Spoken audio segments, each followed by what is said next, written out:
서울과 수도권의 생활 밀착형 오늘의 이슈를 알아보는 뉴스 따라잡기 시간입니다. 수도권에서 일어나는 각종 뉴스들을 심층적으로 정리해 보도록 하겠습니다. 시사평론가 최유환 씨와 함께하겠습니다. 안녕하세요. 네, 안녕하십니까. 네. 정부가 어제 부동산 거래 활성화와 가격 안정이라는 그 두 마리 토끼를 잡기 위해서 취득세율 인하 카드를 또다시 뽑아 들었습니다. 하지만 인하 폭과 시기 등 구체적인 내용은 8월 말에 가서야 발표가 된다고 하는데요.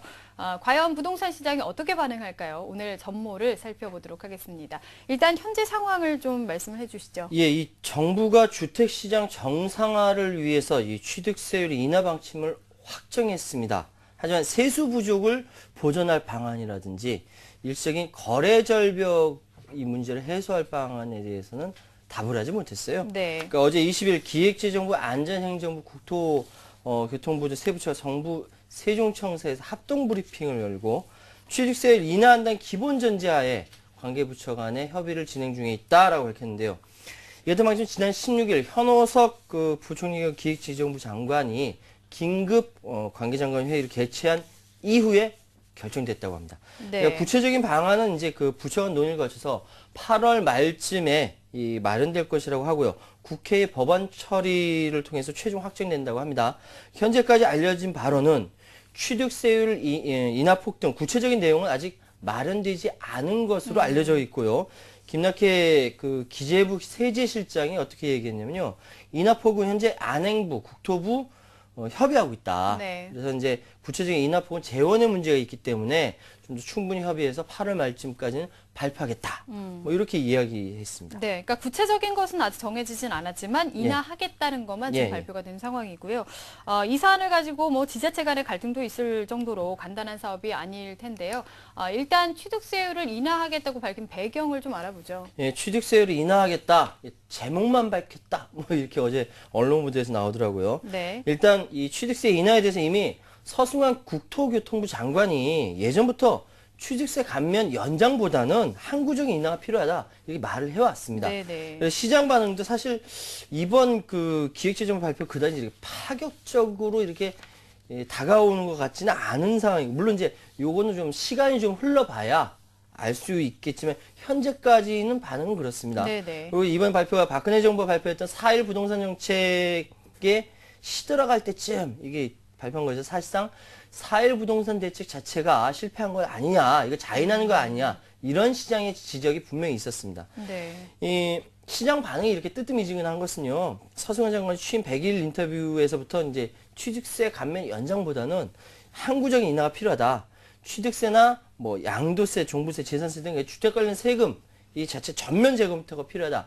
이런 이야기를 한 바 있기 때문에 네. 쉽게 말씀드려서 농담 삼아 로또도 세율이 33%인데 다주택자라고 해서 5, 60% 떼어가는 건 너무하지 않냐? 뭐 이런 얘기입니다. 네. 예.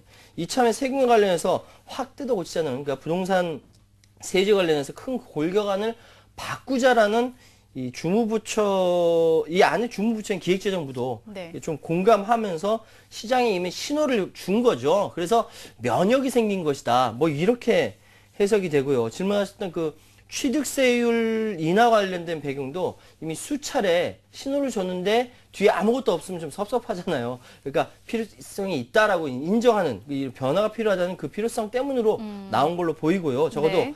이전처럼 취득세를 가지고 임시 방편으로 주택 경기 활성화라든지 해가지고 올렸다 내렸다 조절 수단으로 내렸다는 거 이것을 근본적으로 폐지하겠다는 그러니까 영구 인하까지 이야기가 나오고 있는 것이죠. 네.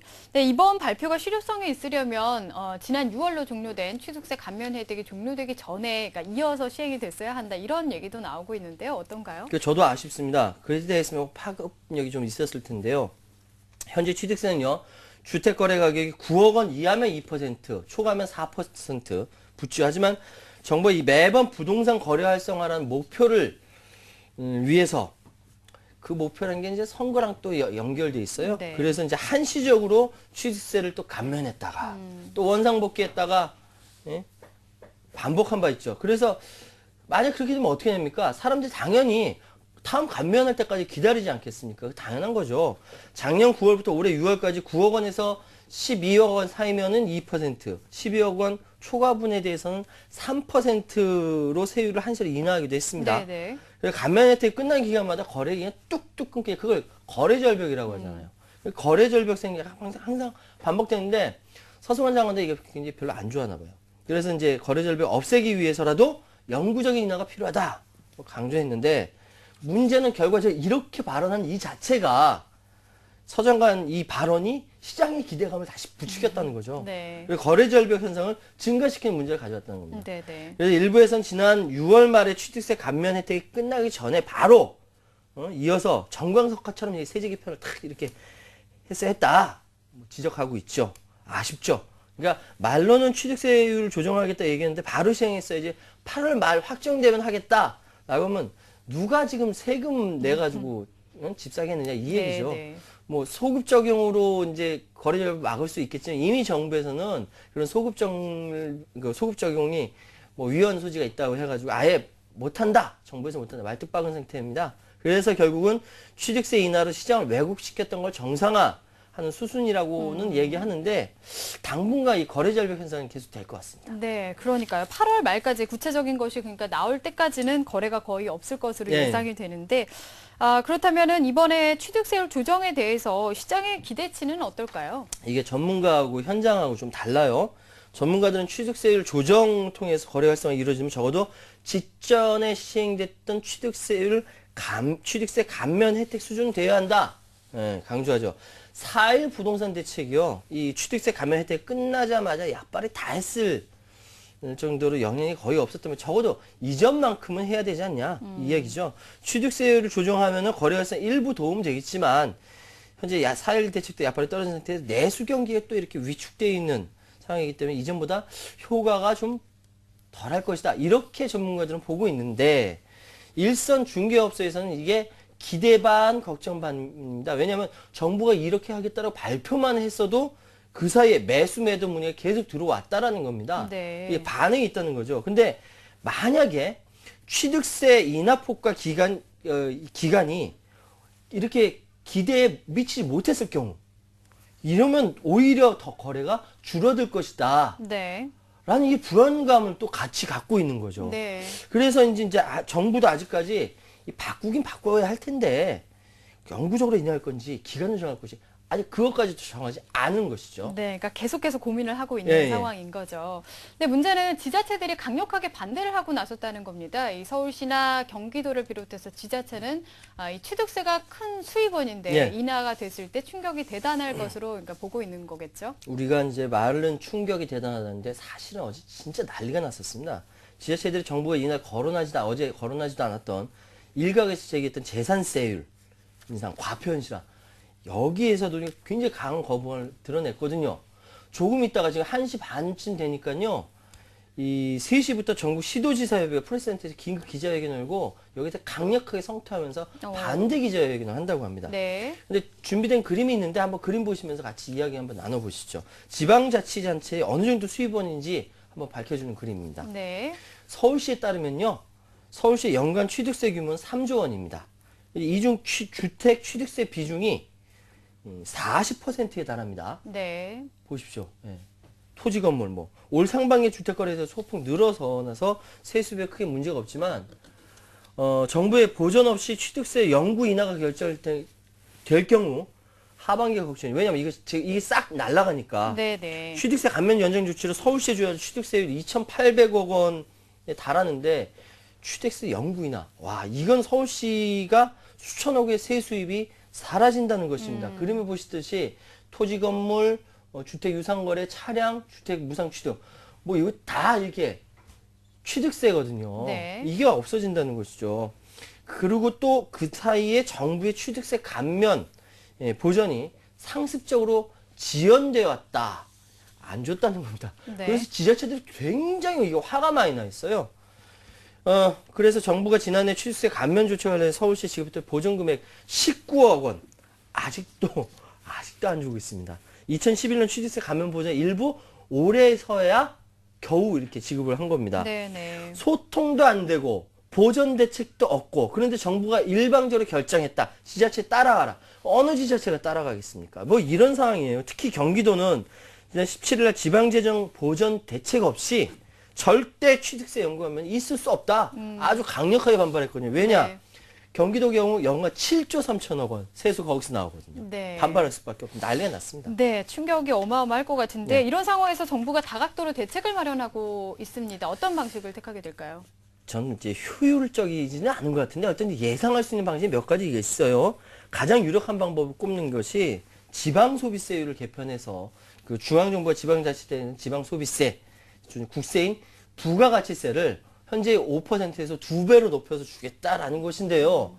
여기에 대해서 비판이 있어요. 뭐냐면 이게 가장 큰 문제죠. 내국세의 주요세는 이 부가가치세가 줄어들면 결국은 달라질 게 없는 거예요. 같다라는 것이죠. 네. 2배 높여봤자 부가가치세 자체가 이게 낮아지게 되니까 같다는 거예요. 소용이 없다라는 것이 이것을 조삼모사다라고들 비판하는 사람들이 있다는 겁니다. 네. 저 아니고요. 종합부동산세를 지방세로 돌려서 또 재산세로 통합하는 방안도 지방재정 보전 방법 중 하나라고 얘기하는데 사실 이 종부세는 이미 교부세 형태로 지자체 교부되고 있어요. 그러니까 별 효용이 없다. 뭐 이런 지적 나오고 있고요. 또 가장 문제가 재산세 인상 얘기합니다. 재산세 인상을 얘기하는데 아무래도 이 재산세 인상은 세금을 걷지 않겠다는 박근혜 정부의 입장과 좀 배치가 되면서 네. 조세 저항을 불러올 수 있기 때문에 굉장히 조심스러운 거죠. 크게 실현 가능성이 좀 낮은 편입니다. 네. 지난 5월에 한국개발연구원에서 취득세 감면이 주택 거래를 늘리는 효과가 없다고 이렇게 지적을 한 적도 있다고 하는데요. 과연 취득세 감면이 부동산 시장 활성화라는 속의 목표를 달성할지 아니면 지자체의 부담만 늘리는 결과를 가져오게 될지 지켜봐야 할 것 같습니다. 좀 신중한 접근이 필요할 것 같고요. 다음 소식 알아보도록 하겠습니다. 서울시가 도시철도공사의 퇴직금 누진제 폐지를 명령했다고요? 예, 그 서울시가 도시철도공사의 퇴직금 누진제 노사합의를 통해 조속히 없애라 명령했습니다. 도시철도공사 안전행정부와 그 감사원이 10년째 공고를 하고 있어요. 없애라고. 근데도 퇴직금 누진제 유지하고 있는데요. 2001년 이전 입사한 직원 적용 대상입니다. 서울시 감사관이 감사해서 나온 건데 2011년 총 부채 1조 1,013억 원 중 비유동 부채 7,556억 원의 17%가 퇴직급여 충당 부채로 확인되었다는 내용의 작년 12월 도시철도공사 감사 결과를 발표한 것이죠. 네. 도시철도공사 일부 직원에게 퇴직금 누진제 적용한 탓에 2011년에도 퇴직급여 충당 부채 484억 상당히 많네요. 경영부담으로 작용하고 있다라는 것이 감사관의 말입니다. 현재 지방공기업 설립 운영 기준 그리고 지방공기업 예산 편성 기준에 따르면요. 퇴직급여를 줄 때는 법정 지금요. 퇴직금 단수제를 적용하고 퇴직금 누진제는 완전 폐지하도록 되어 있습니다. 하지만 공사는 노동조합의 반대로 아직까지 유지하고 있는 것이죠. 네네.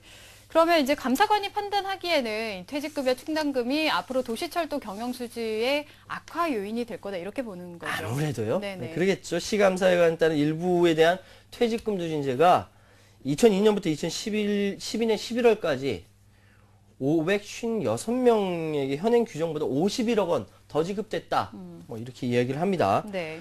그리고 앞으로 퇴직금 누진제 적용받고 퇴직할 사람 2,510명에게 돌아갈 퇴직급여 충당금이 552억 6,900만 원에 달하는 것으로 많네요. 예상됩니다. 네. 예. 이것이 경영수지 악화가 된다라는 것이죠. 감사원은 도시철도공사 현재 부채 비율이 19% 정도 낮지만 매년 결손금이 난다. 그래서 자본잠식 상태로 현재 재무구조가 취약하기 때문에 그렇다라는 분석을 내놨고요.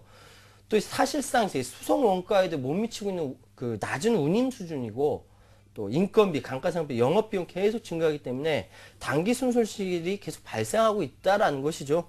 공사 설립 후 19년이 지나서 유형자산이 계속 노후화되고 있는 상황에서 재투자 계획과 재원 확보 방안을 강구하라 이런 이야기도 요청됐습니다. 어쨌든 이외에도 뭐 인센티브 성과급을 평균 임금에 포함해서 퇴직금을 지급한 점이라든지 장기 교육 파견자에게 연차 휴가 보상금을 줬다는데 부럽습니다. 예. 또 법적 그 연차 휴가 외에도 특별 휴가제를 운영했다든지 또 이거 수의계약 체결할 때 적절하지 못한 그 절차를 지지 못하겠다고 하네요. 이런 점 지적하면서 개선 명령을 내린 바 있습니다. 네, 이런 개선돼야 될 점들이 빨리 이제 먼저 시행이 돼야 될 것 같습니다. 네, 지금까지 뉴스 따라잡기 최요한 씨와 함께했습니다. 감사합니다. 네, 감사합니다.